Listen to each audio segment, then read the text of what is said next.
If you're struggling to hit the numbers that you would like as a real estate agent and ultimately make the GCI that you would like to make, trust me, you're not alone. I've been there and other agents are there too. So it's all part of the process. You struggle, you fail, you're not working out until you finally figure it out, okay? You test different things, you try different things to ultimately you find something that works for you. And what I'd like to do in this video is break down commonalities, similarities, habits of the top producing real estate agents that I've interviewed, some of the top producing habits that I have embodied over my career as a real estate agent, and share with you what I've noticed. So if you haven't been incorporating these traits, these habits into your own business, you can take a look at these and start to ask yourself different questions like, how can I actually incorporate some of these habits into my business so I can ultimately get the results that I'm out to create as a real estate agent? And again, trust me, if you're struggling, if you're feeling like you're failing as a real estate agent, you're not alone. We all go through that. But if you're consistent,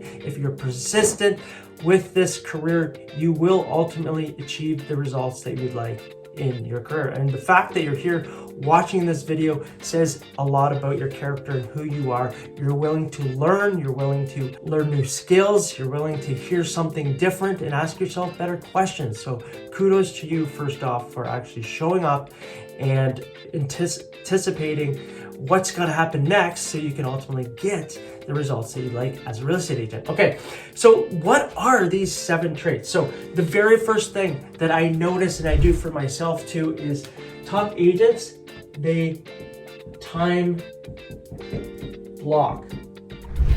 Okay, they time block relentlessly. Like they make sure in their calendar, and I've talked about this before on the channel, they have time in the morning when you have your most energy, when you're the most creative in your life in the morning. They proactively pursue prospecting, okay? They are proactive with what they do, but they time block 9 to 11. Me personally, I call it an hour of power. I do 9 to 10. Sometimes I do a little bit earlier, sometimes I do a little bit later, but in the morning, this is when you are time blocking stuff that is important to you, stuff that takes a lot of energy, stuff that is proactive in your business. And if you talk to any top producing real estate agent, they are doing this. They have time block times in their calendar where they are pursuing business or they're taking care of the most important components in your business. Okay, so that is the very first thing. The second thing that you'll see that they do is they obsess over follow-up. Okay, if you are not consistent with your follow-up, you're going to run into trouble. Okay, because the fact is 97% of people aren't actually looking to buy or sell right now. Okay, so you're talking to somebody, a prospect, a hot prospect, a warm prospect, a cold prospect. Guess what? Chances are they aren't ready to transact right now. So what you have to do is put yourself in a position so when they are ready to transact, they think about you and only you. You're on top of mind. So what do? You have to follow up.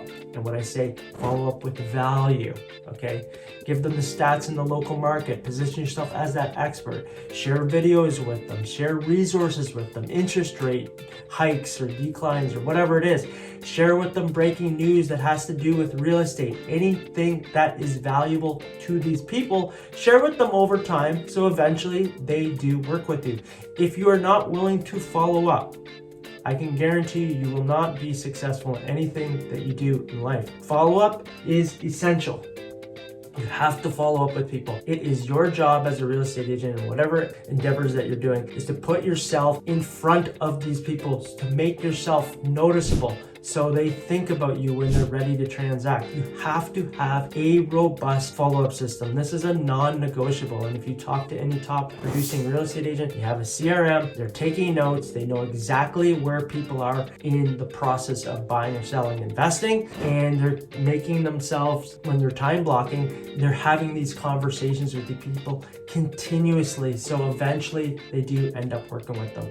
If you are not consistent with this, you're going to have trouble in this business, okay? You have to be willing to follow up with people consistently. Emails, texts, phone calls, yes, it might be a little bit scary, but if you're already chatting with people about something, it's just good customer service to continue to just check in once in a while to see if there's anything that you can do for them and if there's any questions that they have about the real estate market, okay? So having a follow-up system is critical, okay? Well, another thing that they do, top agents, they build a personal brand. They build a personal brand around themselves. What am I talking about that? They position themselves as an authority, as an expert. And there's a couple of ways that they do this. And I'm not just talking about posting on social media. And I'm not just talking about posting, I just sold this. I sold over asking. Oh, another wonderful client. Not that stuff. I'm talking about actually providing value to the marketplace, like I was kind of talking about in the follow-up. You have to continue to give value and position yourself as the authority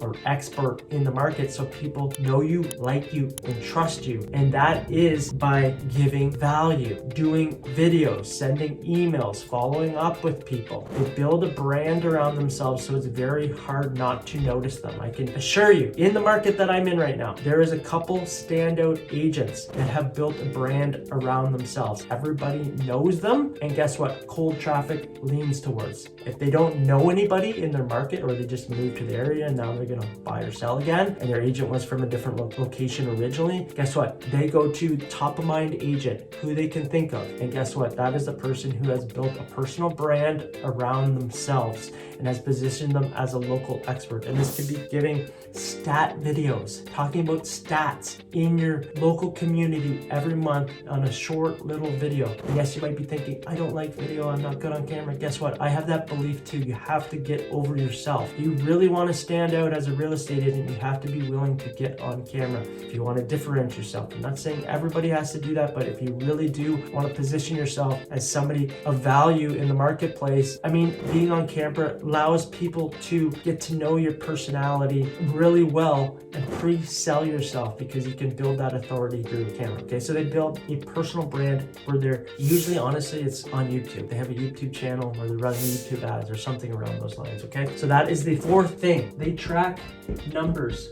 What do I mean by that? They know where every lead is coming from. There's no confusion there. They know where the lead is coming from. They know their numbers. They know how many people have come into their database. They know how many people they're working with. They know how many people have come from Facebook ads. They know how many people have come from YouTube ads. They know how many people are referrals. They know how many people are past clients. They know how many people have come from their sphere. They know their numbers and they pour more energy into the things that are working. Somebody's come from a postcard. They know exactly where somebody has come from and they track those metrics with laser vision. You can't manage what you don't measure. Okay, how do you know what to do more of if you're not tracking your numbers? Okay, if you're spending money on advertising, you need to know how much you're getting back. What is my ROI? I talked about this on other videos. If I put $2,000 into Facebook ads or YouTube ads and my average transaction in my local community is $16,250, that's an 8x return. Well, why wouldn't I do more of that? That's a fantastic return on my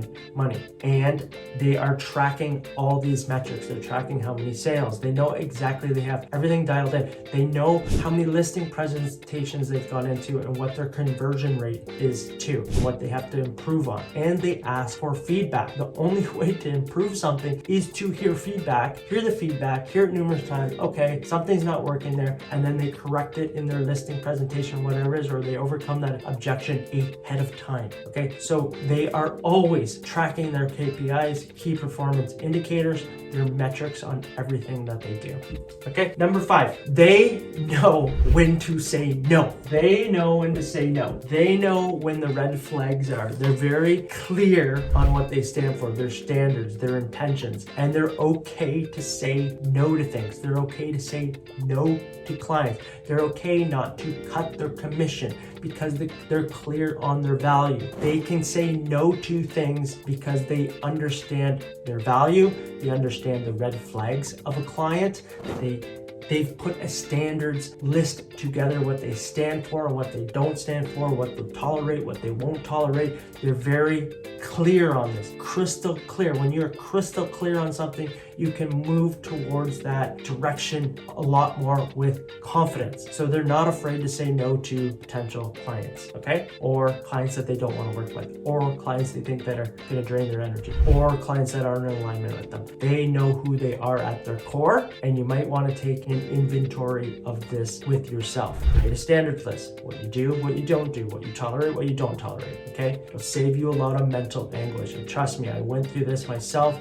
I went through burnout 6+ years ago, somewhere in there, and it was very painful. I was working with a lot of people that I did not want to work with, and it was very painful for me. Now, number 6, they are always improving their skills. They're always learning, they're always growing. You're here. Like I said, the fact that you're here, you're wanting to learn, you're wanting to grow, you're interested to improve your skills as a real estate agent. It says a lot about you and your character and who you are. So I appreciate you.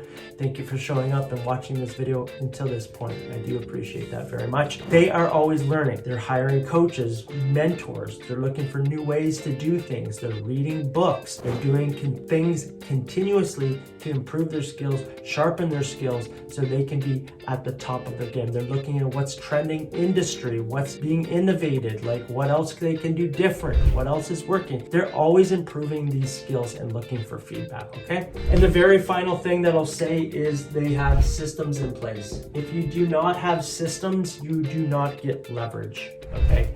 And there's 3 ways to really get leverage in any type of business. It's people's, tools, and systems. So there's 3 types of way to get leverage in this industry, and there's people's, tools, and systems. Yeah, that's basically it. That's how you get leverage, okay? That's how you're getting leverage in business in general, okay? So you have to have systems in place. You have to have a system for generating leads. You have to have a system for your listing presentation. You don't just wing it, okay? It needs to become predictable so you can get predictable business. And you have systems for referrals and repeat business, what they're doing to continue to provide value so those people continue to work with them. Those are the 3 core systems that need to be implemented in your business as a real estate agent. But they have systems around this stuff so they can get leverage, okay? What helps them get leverage, what helps them optimize their time as well, okay? So these are the 7 similarities, habits, traits that top agents tend to have. And this is how they can continue to produce predictable, consistent results as a real estate agent. And when you start to embody these, embrace these, and I challenge you to take an inventory of yourself, how much of this are you actually doing? And I attempted to order them in order of importance here. You can ultimately start to have a predictable business in real estate and create the business that you would like as a real estate agent, okay? My goal here is to make real estate simple so you can enjoy it and you can close more deals. And if you found this video valuable, beneficial, I will be creating more and more videos just like this. So subscribe to the channel and you will be pleasantly surprised at everything that I'm going to be sharing with you so you can have a fruitful real estate business. It didn't have to be as painful as it has been for me in my career when I was first starting in real estate, okay? If you want to watch more videos just like this, watch this video here. I'm Nick 30 and I'll see you in the next video. Bye for now.